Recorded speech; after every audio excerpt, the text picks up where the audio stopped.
लोग कहते हैं कि हमारे पास टाइम नहीं है, सबसे पहले छूटते यही कहते हैं। लेकिन चैतन्य महाप्रभु, जिनका आज प्राकट्य दिवस है, वो उनके पास भी टाइम नहीं है, क्योंकि भगवान कृष्ण खुद ही हैं और भगवान कृष्ण से बिजी इस दुनिया में कौन हो सकता है, क्योंकि पूरी दुनिया चला रहे हैं। तो वो कृष्ण भगवान भी टाइम निकाल के आए इस संसार में आज के दिन 500 वर्ष पूर्व चैतन्य महाप्रभु के रूप में, ताकि जो लोग कहते हैं कि भक्ति करनी कैसे है और भक्ति करने से होगा क्या, वो सब करके दिखाने आए कृष्ण भगवान अपना टाइम निकाल के। हम कहते हैं हमारे पास टाइम नहीं है, हमारे अंदर कौन से 2-3 ब्रह्मांड चल रहे हैं हमारे अंदर कुछ भी नहीं चल रहा। भगवान कृष्ण के अंदर अनंत ब्रह्मांड चल रहे हैं और आध्यात्मिक जगत भी चल रहा है, जिसमें अनंत वैकुंठ आते हैं। वो सब कुछ संभालना पड़ता है भगवान को, लेकिन तब भी भगवान टाइम निकाल के आते हैं। किसके लिए? बद्ध जीवों के लिए, संसारिक लोगों के लिए। और वो संसारिक लोग कौन है? वो हम ही हैं और कोई नहीं। और हम कहते हैं कि हमारे पास टाइम नहीं है। मतलब इसी तरह से हो गया जैसे for example Donald Trump India आए, पटियाला में आए, और लोग कहें पटियाला के, अरे मेरे पास टाइम नहीं है तो क्या होगा? बहुत अजीब सा हो जाएगा, बहुत विचित्र, बहुत स्ट्रेंज सिचुएशन हो जाएगी। वो तो पागलपंती हो जाएगी। क्या मान लो मोदी आ गया, चलो मोदी के जाने में तो कोई रुकेगा नहीं, सब भागेंगे, इंडिया में तो सब फैंसी है उसके। लेकिन कृष्ण भगवान जब चैतन्य महाप्रभु रूप में आए तो वो अपना टाइम निकालकर हमें क्या देने आए हैं? अनर्पित चरे चिराग करुणावती न करो, जो आज तक कभी किसी अन्य अवतार में भगवान कृष्ण ने, भगवान विष्णु ने नहीं दिया, वो हमें देने आए हैं। क्या देने आए हैं? गोपियों का प्रेम। मतलब जो भगवान कृष्ण की जो सबसे टॉप मोस्ट डिवोटी है, गोपियां कहलाती हैं। तो गोपियों ने जो भगवान से वियोग के समय 100 साल दूर रही, उस टाइम जिस तरह का वो अनुभव कर रही थी, जिस तरह से भगवान कृष्ण के लिए तड़प रही थी 100 वर्ष, वही भक्ति दिखाने के लिए चैतन्य महाप्रभु अर्थात कृष्ण भगवान चैतन्य महाप्रभु रूप में प्रकट हुए। ये दिखाने के लिए गोपियों की भक्ति कितनी है। श्री भक्ति सरस्वती ठाकुर भी कहते थे कि पूजा रागपद गौरव भंगी। अगर हम रागपद की पूजा करेंगे, अर्थात जो भगवान के महान भक्त हैं, जो रागानुगा भक्ति के स्तर में हैं, जो रागात्मिका भक्ति के स्तर में, अर्थात ब्रजवासी, अगर आप उनकी पूजा करेंगे, अर्थात उनके जो इमोशंस हैं भगवान के लिए, जब हम उनको जानेंगे और उनकी जब प्रशंसा करेंगे, तो उससे हमारा अहंकार चूर चूर हो जाएगा और हमें पता चलेगा कि मैं तो कुछ हूँ ही नहीं। गौर किशोर दास बाबा जी महाराज, जो श्री प्रभुपाद इस्कॉन के फाउंडर आचार्य श्री प्रभुपाद के गुरु थे, वो अपने आप को कहते थे कि वो एक सॉन्ग सुना करते थे, और वो सॉन्ग था निताई पद कमला कोटि चंद्र सुशीतल। तो एक बार एक नाविक बोर्ड में ये सॉन्ग गा रहा था, तो उसने जैसे बोला सही पशु बड़ा दुराचार, उसमें नरोत्तम दास ठाकुर ये लाइन्स लिखते हैं, तो एकदम से गौर किशोर दास बाबा जी उसको चुप करा देते हैं, तुम चुप करो, ये मैं सुन भी नहीं सकता, मेरा कलेजा फट जाता। मतलब नरोत्तम दास ठाकुर अपने आप को पशु कहते हैं, इसलिए गौर किशोर दास बाबा ने कहा कि मैं सुन भी नहीं सकता। तो ये महान भक्तों के लक्षण होते हैं। और क्या तो इसलिए हमें क्या करना है, हमें चैतन्य महाप्रभु जो कि हमें गोपियों का प्रेम प्रदान करने आए हैं, उस प्रेम को समझना है, उस प्रेम को प्राप्त करना है, क्योंकि भगवान को हमें देने आए हैं। और मरने से पहले अगर हमने उस प्रेम को नहीं समझा, आप समझेंगे कैसे? समझेंगे एक तो साधु संग करके, है ना, साधु संग सर्वशास्त्र पढ़े, लवमात्र साधु संग सर्व सिद्धि है, कि साधु संग करना चाहिए जब जब अवसर मिले, क्योंकि उसी से ही हमें अपनी साधना में सिद्धि प्राप्त होगी।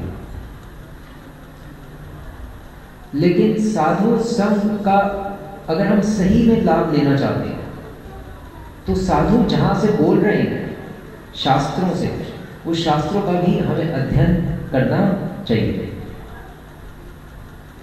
एक तो हो गए शास्त्र भागवत, दूसरे होते हैं भक्त भागवत, है ना। शास्त्र भागवत तो चलो श्रीमद् भागवतम, कृष्ण स्वधाम भगवते धर्म ज्ञान आदि भी है सब, कृष्ण भगवान ही प्रकट हुए भागवतम के रूप में। लेकिन अब उस भागवतों को अपने जीवन में अप्लाई कैसे करना है? तो पहले तो भगवान ग्रंथ भागवत के रूप में अवतरित हुए, और फिर उसके कुछ 4500 साल बाद भगवान कृष्ण भक्त भागवत के रूप में प्रकट हुए, और वो थे श्री कृष्ण चैतन्य महाप्रभु। तो चैतन्य महाप्रभु का जो अवतरण हुआ है इस धराधाम पर, वो श्रीमद् भागवतम को अप्लाई करके और भगवद गीता को अप्लाई करके एक मनुष्य किस हद तक भक्ति कर सकता है, या श्रीमती राधा रानी की भक्ति किस हद तक मतलब देखी जा सकती है।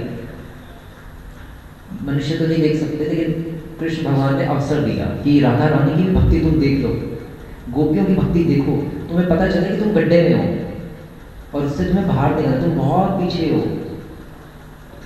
लेकिन हम अपने आप को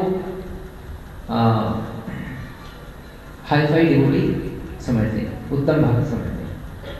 लेकिन उत्तम भक्त के लक्षण होते हैं कि वो कहता है सही पशु बड़ो दुराचार, कि मैं एक पशु से भी दे रहा हूँ, गौर प्रशोदा बाबा का नहीं, मैं सुन नहीं सकता। लेकिन हम कहते हैं कि मैं, अगर हमें कोई पशु कहे तो हम कहते हैं कि यार तूने पशु कैसे कर दिया मुझे, तुझे दिखता नहीं, मैं डेली भगवान का नाम लेता हूँ यार, मैं तो भक्त हूँ, मैं तो डिवोटी हूँ। हमारा माइंड उल्टा चलता है। श्री रूप गोस्वामी अपनी किताब पुस्तक भक्ति रसामृत सिंधु में वे भी शुरुआत में अपने आप को वराग रूपो अपी, अपने आप को वराग अर्थात अपनी तुलना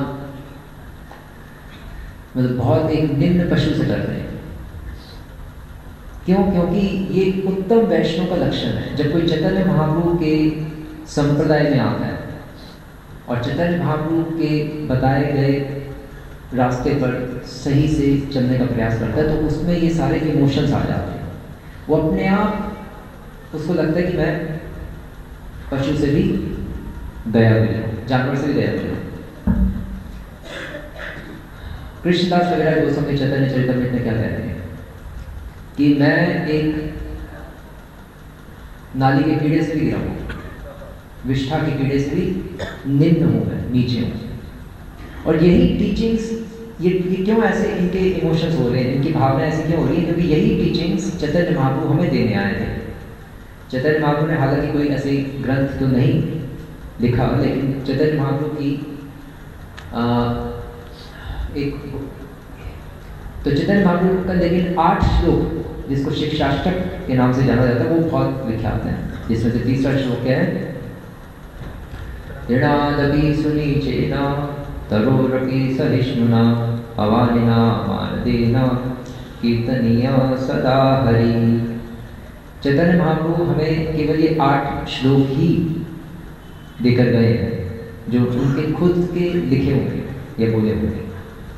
बाकी जितने भी गौड़ीय वैष्णव ग्रंथ हैं, चाहे वो श्री गोस्वामी जी के षट संदर्भ हों या रूप गोस्वामी की भक्ति रसामृत सिंधु या उपदेशामृत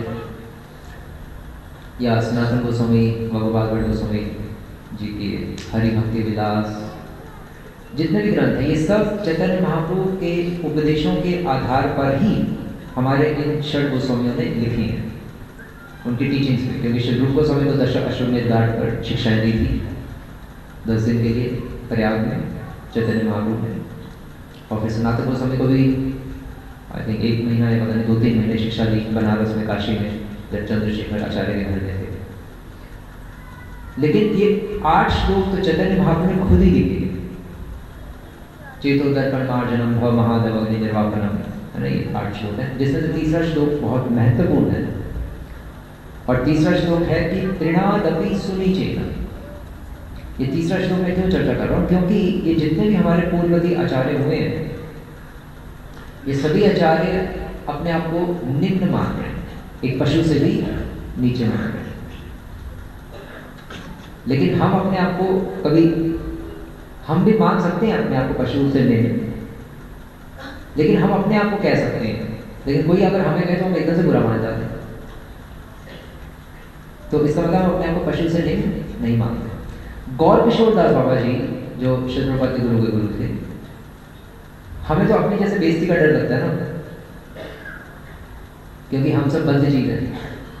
बद्ध जीव मतलब जो शरीर के स्तर में है, जो देहात्म बुद्धि के स्तर में, जो अपने शरीर को ही आत्मा मानते थे।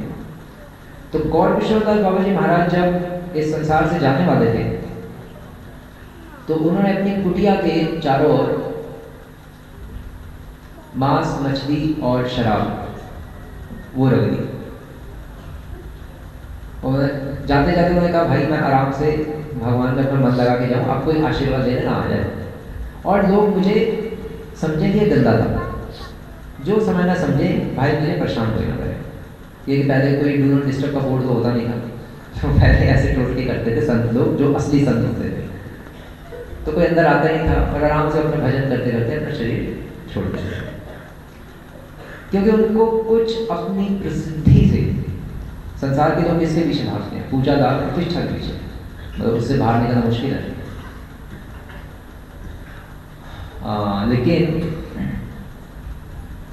सबके लिए मुश्किल पूजा प्रतिष्ठा से बाहर निकलना, मतलब ऐसा कहा जाता है कि काम वासना से फिर भी बाहर निकल सकते हैं, बट पूजा का प्रतिष्ठा से बाहर निकलना लगभग असंभव है, बहुत बड़ी चीज़ होती है।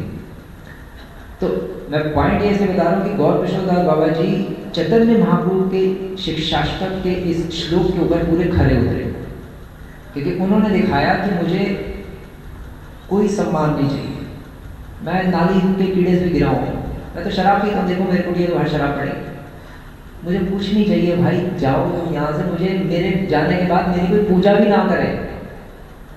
समझ रहे ना, हम तो सोचते हैं कि यार एक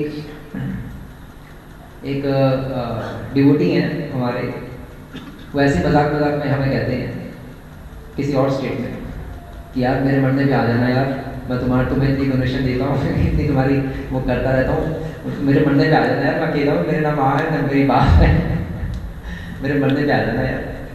लेकिन मैं जब भी उनको मिलता मैं कहता हूँ भाई मरने के बाद तो आप हो गई नहीं, तो आना किसके लिए है? तो आदमी मरने के बाद सोचता है, मरने के बाद की सोचता है कि मेरे मरने के बाद पता नहीं कोई आएगा कि नहीं आएगा, कैसे होगा मेरा अंतिम संस्कार, कैसे होगा, मैं तो अकेला हूँ। लेकिन गौर किशोर दास बाबा जी वैराग्य की मूर्ति, वो सोच रहे हैं कि मेरे मरने के बाद मेरे शरीर को कोई नहीं आएगा, अच्छा है, कुत्ते उत्ते खाने आ जाए, काम आ जाए उनके, जाते जाते उनके काम आ जाए, वो मांस खा के अपना पेट भर लेंगे, चील आ जाएंगे, गीदड़ आ जाएंगे, तो अच्छा कोई प्रॉब्लम नहीं। तो इसको कहते हैं महान संत। पर गौर किशोर दास बाबा जी तो यहाँ तक कहते थे कि जब मैं मर जाऊँगा, अपने इर्द गिर्द जो उनके जो बाबा जी लोग रहते थे वो कहते थे कि जब मैं मर जाऊँगा तो मेरे शरीर को इस जमीन पर घसीटना, इस पूरे गांव में घसीटना, मायापुर में। तो ऐसा सचमुच करने नहीं वाले थे उनके जो इर्द गिर्द जो बाबा जी लोग रहते थे। लेकिन भक्ति सरस्वती ठाकुर आए और उन्होंने कहा कि भाई इनको हाथ भी मत लगाना, क्योंकि अगर चैतन्य महाप्रभु होते तो चैतन्य महाप्रभु भी इनको अपने सर पे धारण करके मायापुर में घूमते हैं, जैसे उन्होंने हरिदास ठाकुर को अपनी भुजाओं में लिया। तो चैतन्य महाप्रभु भी ऐसे करते हैं। तुम इनकी बात को समझे नहीं, ये तो अपने आप को बहुत निम्न मानते थे, बहुत गिरा हुआ मानते थे। असली संत का लक्षण ये होता है, इसलिए कह रहे थे मेरे को घसीटना, और तुम इनकी बातों में एज इट इज फॉलो कर रहे हो। बड़े होनहार शिष्य हो तो वो पागलपन देती हो, जो भी है पॉइंट। तो पॉइंट ये कि गौर कृष्णदास बाबा जी या ऐसे और भी बहुत महान संत हुए हमारे गौड़ी वैष्णव संप्रदाय में जो अपने आप को बहुत ही निम्न मानते हैं। जैसे मैंने रूप गोस्वामी व कृष्णदास कविराज गोस्वामी का भी उदाहरण दिया। ये क्यों मानते थे? क्योंकि ये सब चैतन्य महाप्रभु की शिक्षाओं को 100% फॉलो कर रहे हैं। और चैतन्य महाप्रभु की शिक्षा क्या है? तृणादपि सुनिचेन तरुणपि सहिष्णुना अमानिना मानदेन कीर्तने सदा। कि तृण से भी अपने आप को निम्न मानो, नीच मानो। तृण मतलब घास के दिन से। घास के दिन का क्या होता है? घास के दिन पे कोई पैर रख दे वो झुक जाता है, फिर हम आगे चले जाते हैं और दोबारा से खड़े हो जाते हैं। मतलब बहुत हुआ ना, तो उससे भी अपने आप को गिरा हुआ मानना चाहिए। इसलिए हमारे पूर्वजाचार्य अपने आप को पशु कह रहे हैं, सूअर कह रहे हैं, नाली का कीड़ा कह रहे हैं। वो कह रहे हैं और वो उनको ऐसा लग भी रहा है सचमुच, लेकिन क्यों लग रहा है? क्योंकि ये शुद्ध भक्ति का लक्षण है। जब कोई शुद्ध भक्ति करता है तो उसमें ये लक्षण अपने आप आ जाते हैं। वो अपने आप को अस्पृश्य समझने लगता है। जब रूप गोस्वामी व श्री सनातन गोस्वामी, खासकर रूप गोस्वामी हरिदास ठाकुर जब जगन्नाथपुरी टेम्पल के पास रहते थे, दूर कुटिया में, क्योंकि वो अपने आप को यमन समझते थे, मुस्लिम समझते थे, क्योंकि मुस्लिमों के उसमें उन्होंने नौकरी की थी रूप गोस्वामी ने, है ना, दबीर खास साकर मंदिर सनातन गोस्वामी को। तो इसलिए अपने आप को बहुत निम्न मानते थे। और इसलिए इनको लगा कि अगर हम उधर कहीं रहेंगे महाप्रभु के पास या जगन्नाथपुरी टेम्पल के आसपास कहीं रहेंगे बिल्कुल, तो वहाँ पे सारे जगन्नाथपुरी के दर्शन, जगन्नाथ भगवान के दर्शन करने के लिए बहुत सारे भक्तजन आते हैं। तो हम उनके साथ कहीं टच ना हो जाए, क्योंकि हम तो अस्पृश्य हैं, बहुत गिरे हुए हैं।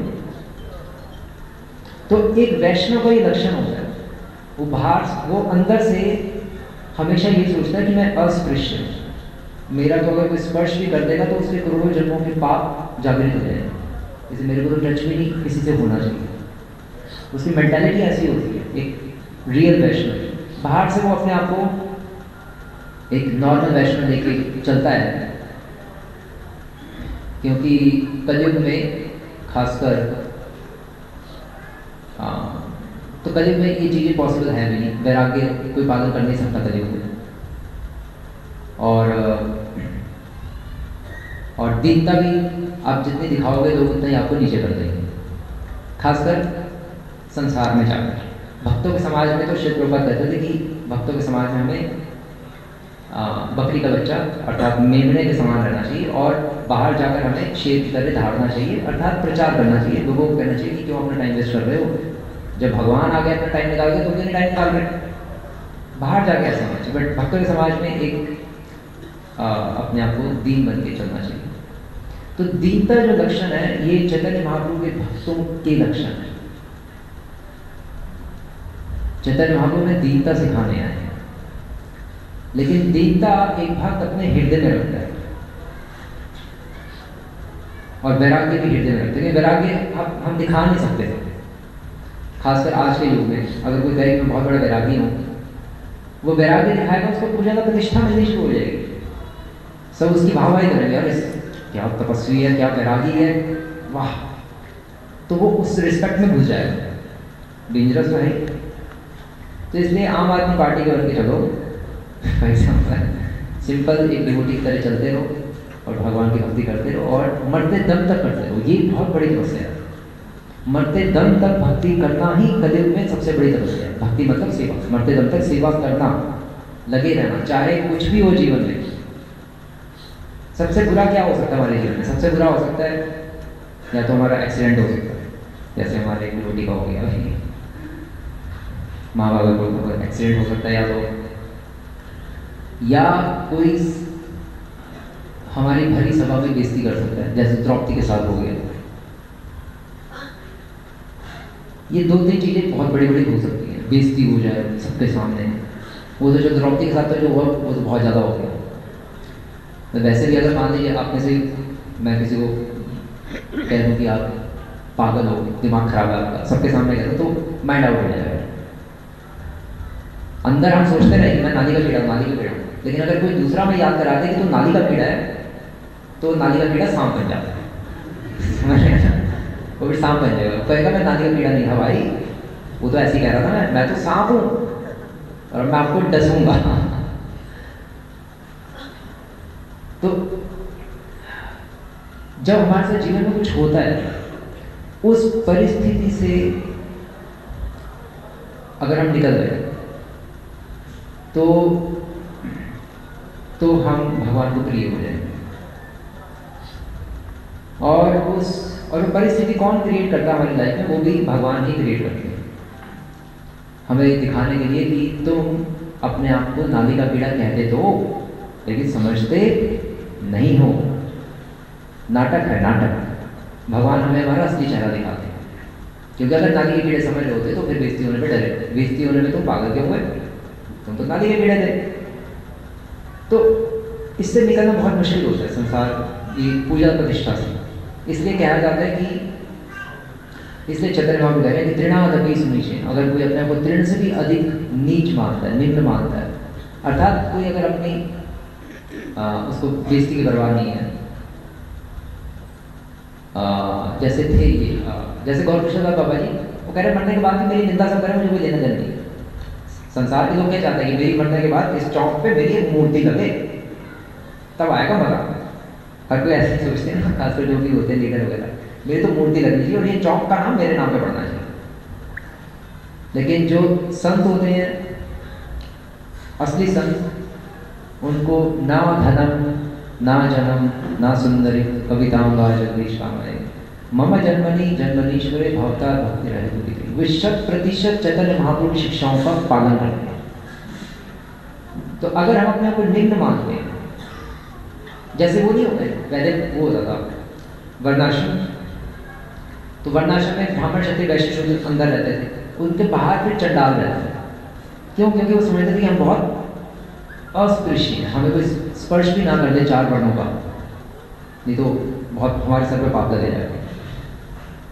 लेकिन कलयुग के लोग तो बहुत ही गए गुजरे हैं, सब चंडाल ही हैं। ऐसे कहते हैं कलयुग शूद्र संभव, लेकिन ये स्पेशल शूद्र है, ये चंडाल से भी गए गुजरे हैं, क्योंकि हमें कोई लेना देना नहीं है भगवान से। कलयुग के लोग या लेना देना है भी तो देव देवताओं से, या थोड़ा बहुत है भी तो चलो भगवान से है भी तो, लेकिन चैतन्य महाप्रभु से किसी को लेना देना ही नहीं है। और चैतन्य महाप्रभु अगर चलो कोई भगवान को नहीं भी मानता, तो कम से कम भगवान के महान भक्त के रूप में तो उनका जो संसारिक लोग हैं, अगर कहें हम नहीं मानते भगवान को, तो आप कहते हो इस कौन वाले, हम नहीं मानते, तो तब भी ठीक है भाई, कम से कम तुम उनको एज अ सेंट, एक प्योर सेंट की तरह आदर तो दो। अगर वो भी नहीं दे रहे तो तुम काहे के संत हो, काहे के भक्त हो तुम? क्योंकि भगवान की पूजा उनके भक्तों के द्वारा होती है।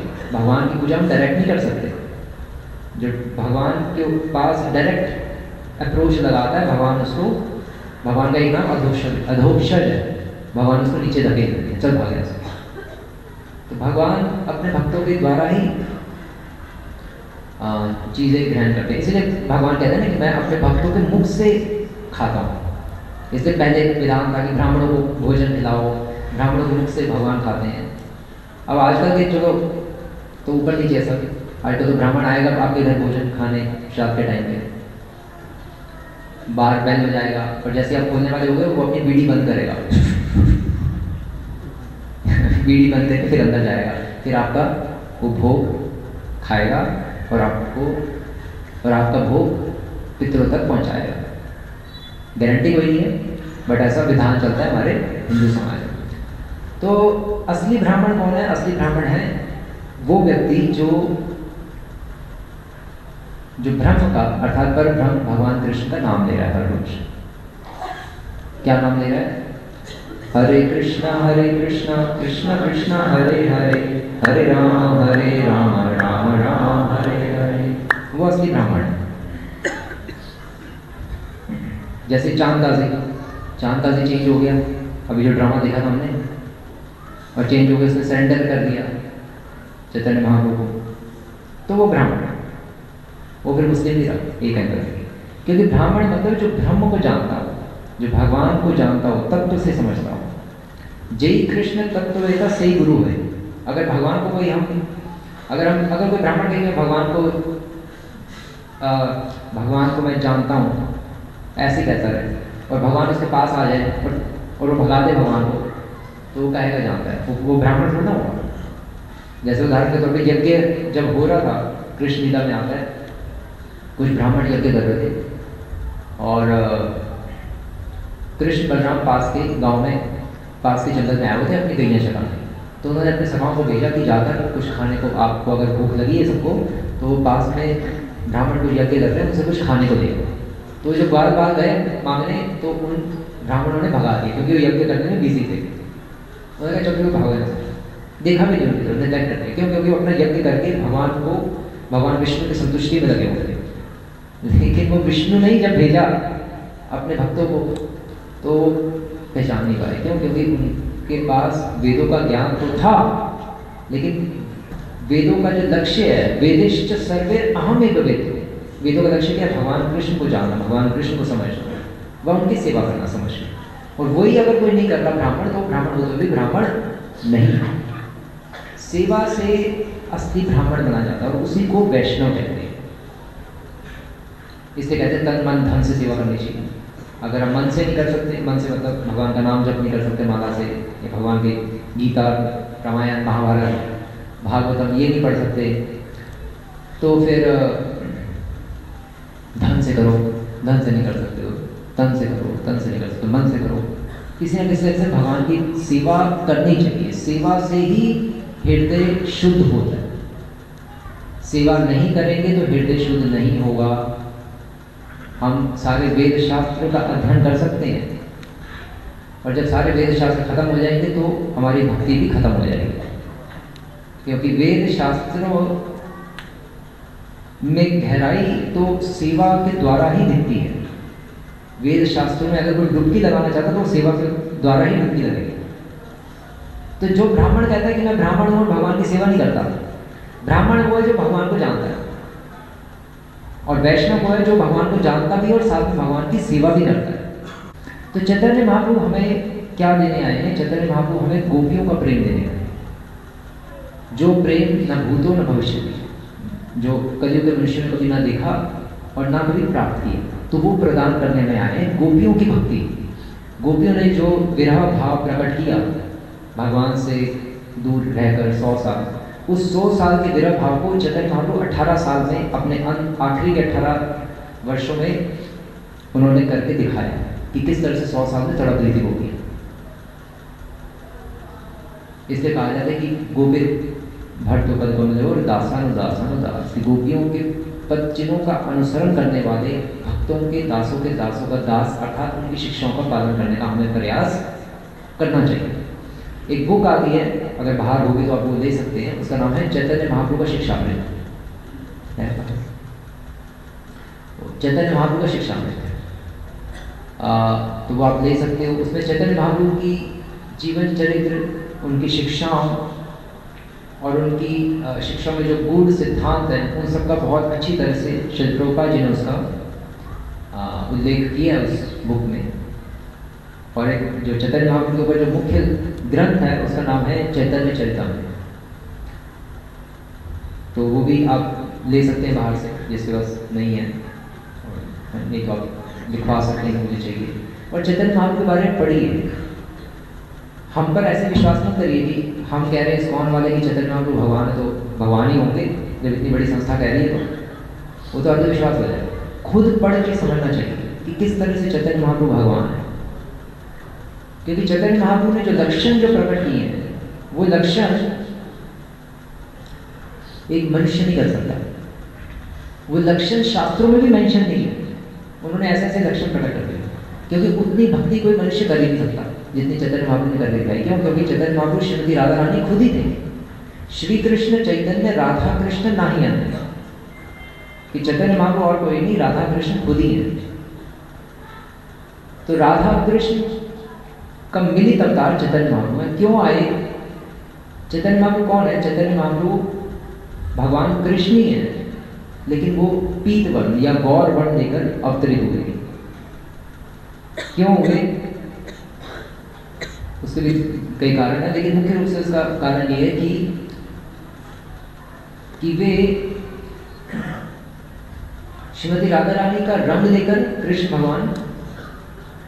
भगवान श्रीमती राधा रानी का रंग, शरीर का रंग लेकर, जिसको कांति कहते हैं, और उनका मूड लेकर या भाव जिसको कहते हैं, वो लेकर प्रकट हुए कृष्ण भगवान। तो इसलिए वो चैतन्य महाप्रभु एक मेल है, लेकिन वो मूड श्रीमती राधा रानी का लेकर प्रकट हुए। और क्योंकि उनकी कांति भी थी, तो इसलिए कृष्ण भगवान का कलर इस बार काला नहीं है, त्विषा कृष्ण, वाइट है या गोल्डन है, गोल्डन कम्प्लेक्शन। तो चैतन्य महाप्रभु हमें जो भक्ति देने आए हैं, जो गोपियों का जो प्रेम सिखाने आए हैं, हाँ, तो चैतन्य महाप्रभु क्यों आए कृष्ण भगवान चैतन्य महाप्रभु रूप में? क्योंकि श्रीमती राधा रानी सबसे दयालु हैं, ये तो हमें पता ही है। भक्तों से अधिक दयालु और कोई नहीं होता। भगवान से भी अधिक दयालु उनके भक्त होते हैं, और भक्तों में भी सबसे अगर कोई उत्तम श्रेणी का कोई भक्त है तो वो है श्रीमती राधा रानी। इसलिए उन्होंने श्रीमती राधा रानी का मूड लिया, हनुमान जी का नहीं लिया, पांडवों का नहीं लिया, भक्त प्रहलाद का नहीं लिया, भक्त ध्रुव का नहीं लिया। श्रीमती राधा रानी का मूड लेके भगवान कृष्ण है, क्योंकि श्रीमती राधा रानी को भगवान कृष्ण अपनी सर्वोत्तम भक्त मानते हैं। इसलिए उनका मूड लेकर कृष्ण भगवान आए इस धराधाम पर। और क्योंकि भक्त भगवान से भी अधिक दयालु होते हैं, इसलिए कृष्ण भगवान क्योंकि श्रीमती राधा रानी के मूड में थे, इसलिए उन्होंने होलसेल में भगवान की भक्ति व भगवान का प्रेम लोगों में होलसेल में बांटा। योग्यता अयोग्यता ना कर विचार, योग्यता का विचार भी नहीं किया, क्योंकि अगर योग्यता का विचार करते तो जगाई मदाई का गला काटना पड़ता सुदर्शन चक्र के द्वारा, जैसे चैतन्य महाप्रभु ने करने का प्रयास किया, बट नित्यानंद प्रभु ने रोक दिया। तो चैतन्य महाप्रभु बहुत दयालु अवतार है, क्योंकि श्रीमती राधा रानी के मूड में है, लेकिन कभी कभी वो कृष्ण के आवेश में आ जाते हैं। जब जगाई मदाई का गला काटना था तो एकदम से सुदर्शन निकल गया, भूल गए मैं राधा रानी के मूड में हूँ। वो एकदम से कुरुक्षेत्र का सीन उनको याद आ गया, उनको लगा कौरव खड़े हैं, दोनों कौरव हैं, दुर्योधन और तो चैतन्य महाप्रभु की शरण किस लिए दी जाती है? क्योंकि चैतन्य महाप्रभु ही कलयुग के भगवान। कलयुग में अगर हमारी ऊर्ध्व गति अगर हो सकती है, अगर हम वैकुंठ या जो भी गोलोक जा सकते हैं और हम अगर कृष्ण प्रेम प्राप्त कर सकते हैं, तो चैतन्य महाप्रभु ही हमें प्रदान कर सकते हैं। और चैतन्य महाप्रभु की पूजा होती है हर रोज माला के ऊपर हरे कृष्णा कृष्ण कृष्ण हरे हरे, हरे राम राम राम हरे हरे, इसका जप करें। हर रोज इस मंत्र का जप करना चाहिए प्रत्येक मनुष्य को, अगर वो स्ट्रेस, एंजाइटी, डिप्रेशन इससे बचना चाहता है। आजकल तो यही वर्ड्स बोल के प्रलोभन देना पड़ेगा, क्योंकि इससे ही लोग परेशान हैं और दवाइयाँ खा रहे हैं, और फिर कई सारी चीज़ें कर रही, योगा भी करने पड़ रहे हैं उनको, कई तो सब टोटके करने पड़ रहे हैं। लेकिन बेस्ट है कि हम हरे कृष्ण महामंत्र का जप करें। योगा कर सकते हैं हेल्थ के लिए, या दवाई भी दे सकते हैं आप, लेकिन वो कब तक लोगे, पागल हो जाओगे। बेस्ट है कि सीधा भगवान से हम कांटेक्ट बनाएं। भगवान से कांटेक्ट बनाएंगे तो मन अपने आप ही शांत हो जाएगा। जब परम शांत और परम आनंदमय रसोमय से भगवान कृष्ण के अगर हम कांटेक्ट में आएंगे, तो हम भी रस के सागर तो नहीं, रस की एक बूंद तो बन जाएगी। रस मतलब मज़ा, हम क्या, हमारे अंदर भी मज़ा भर जाएगा, हमेशा मज़े में रहेंगे। जैसे वो था ना बाबू मोशाय, वो वैसे बन जाएंगे, खुश रहेंगे। तो चैतन्य महाप्रभु की शरण दी जाती है हरे कृष्ण महामंत्र का जप करके। तो इसलिए मेरी रिक्वेस्ट है आप सबसे कि जो भी यहाँ पर हरे कृष्ण महामंत्र का जप नहीं करता, वो आज से संकल्प ले सकता है। आज बहुत बड़ा दिन है, आज गौर पूर्णिमा है, मतलब आज के दिन चैतन्य महाप्रभु प्रकट हुए। आज से 500 लगभग 500 वर्ष पूर्व नवद्वीप मायापुर धाम में वेस्ट बंगाल है। फाल्गुन महीना चल रहा है ना, मार्च का, फरवरी मार्च, इस महीने भगवान प्रकट हुए थे कृष्ण भगवान। और जब प्रकट हुए थे तो तब उस समय चंद्र ग्रहण लगा हुआ था। और चंद्र ग्रहण में लोग, सनातन धर्म की हमारी प्रथा है, जब भी चंद्र ग्रहण लगता है तो लोग गंगा या जमुना जी या कोई भी पवित्र नदी में जाके स्नान करते हैं और भगवान के नाम का उच्चारण करते हैं।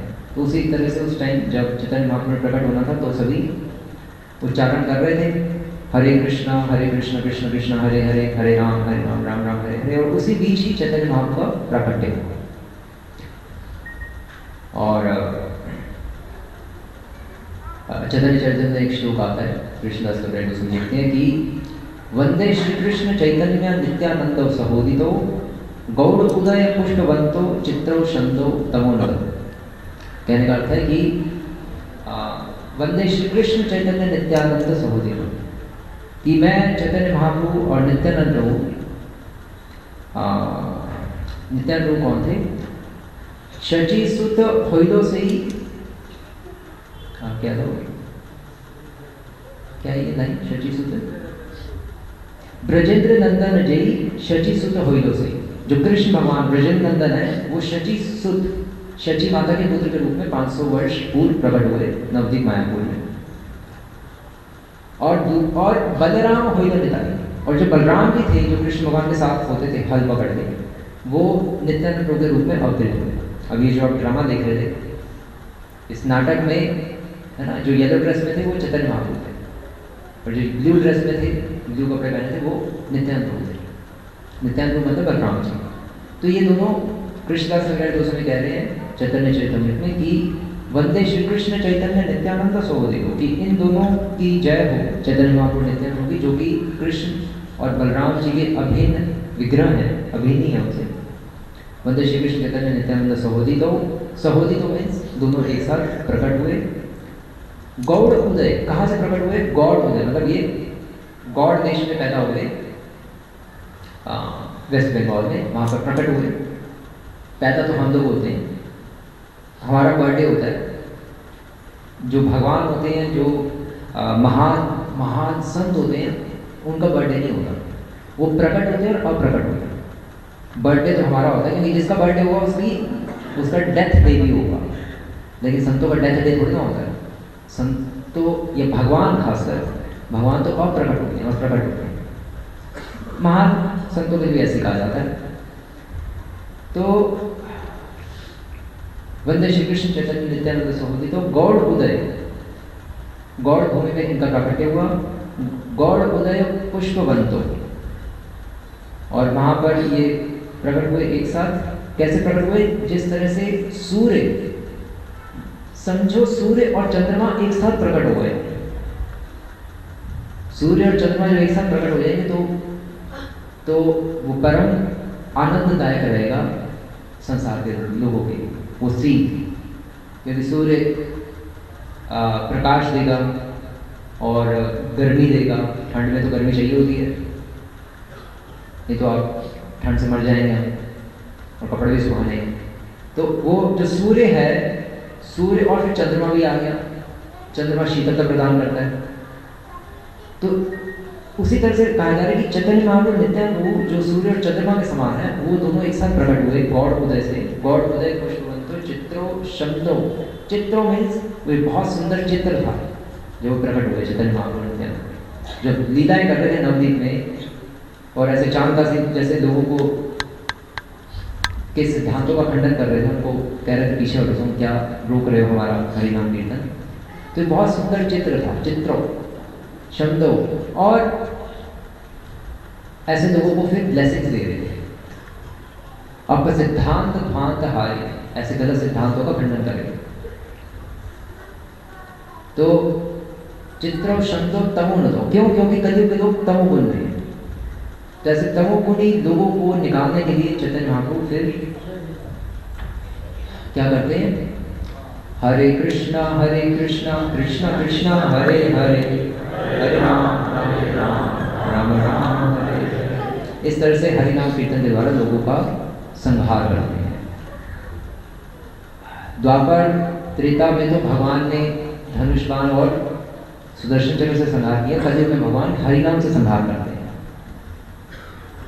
वो सॉन्ग में भी आता है कि केह बोले पूर्व में रावण बधिला, कि कुछ लोग कहते हैं कि आपने पूर्व में, इतिहास में पहले आपने रावण का वध किया था।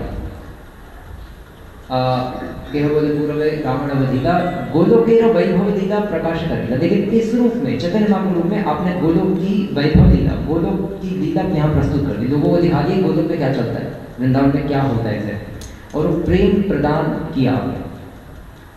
चैतन्य महाप्रभु जिसको टच भी करते थे तो उसको भी प्रेम मिल जाता था। 500 वर्ष को एक मछुआरे ने टच कर दिया था, मछुआरे को लगा बड़ी मछली आ गई, लेकिन क्योंकि चैतन्य महाप्रभु को लगता था समुद्र कौन है, भगवान कृष्ण ही है, क्योंकि नीला रंग है ना, तो समुद्र को गले लगाने के पूछ जाते थे समुद्र, और फिर तैरते हुए कहीं दूसरी जगह पहुंच जाते थे। तो वहाँ मछुआरे ने सोचा बहुत बड़ी मछली आ गई, उसने मछली पकड़ के निकालना चाहा, और जब निकाला तो हरी बोल उसको करंट लग गया, वो पागल ही हो गया। तो फिर चैतन्य महाप्रभु के पार्षद स्वरूप दामोदर गोस्वामी आए ढूंढते ढूंढते, तो उसने कहा कि, तो उन्होंने पूछा पार्षदों ने कि आपने देखा है हमारे निमाई को देखा है आपने, चैतन्य महाप्रभु को देखा है आपने, श्री कृष्ण चैतन्य को देखा है? तो वो पागल हो गया, नहीं हरी बोल हरे कृष्ण हरी, वो पागल ही हो गया, और जवाब ही नहीं दे रहा। वो कह रहा नहीं मुझे, और उसको लग रहा है मेरे को भूत चढ़ गया बोल। तो स्वरूप दामोदर गोस्वामी की तरह खींच कर थप्पड़ मारा, तो उसका भूत सारा उतर गया। फिर उसने कहा कि हाँ वो तो मछली, मुझे लगा था मछली है बट वो मेरे नेट में है, आप आइए मैं आपको दर्शन कराता हूँ। तो फिर उन्होंने चैतन्य महाप्रभु के कान में, चैतन्य महाप्रभु के पार्षदों ने भगवान का नाम बोला, हरे कृष्ण बोला, और एकदम से चैतन्य महाप्रभु को फिर होश आ गया। क्यों? क्योंकि चैतन्य महाप्रभु को लगा कि मैं जिनकी खोज कर रहा था वो आ गए हैं, क्योंकि शास्त्रों में लिखा कि अभिन्नत्वा नाम नामिनो, कृष्ण भगवान और उनके नाम में कोई अंतर नहीं है। तो फिर एकदम से उनको लगा कि भगवान बाहर ही आ गए। तो शुद्ध जिनका हृदय होता है उनको भगवान की उपस्थिति,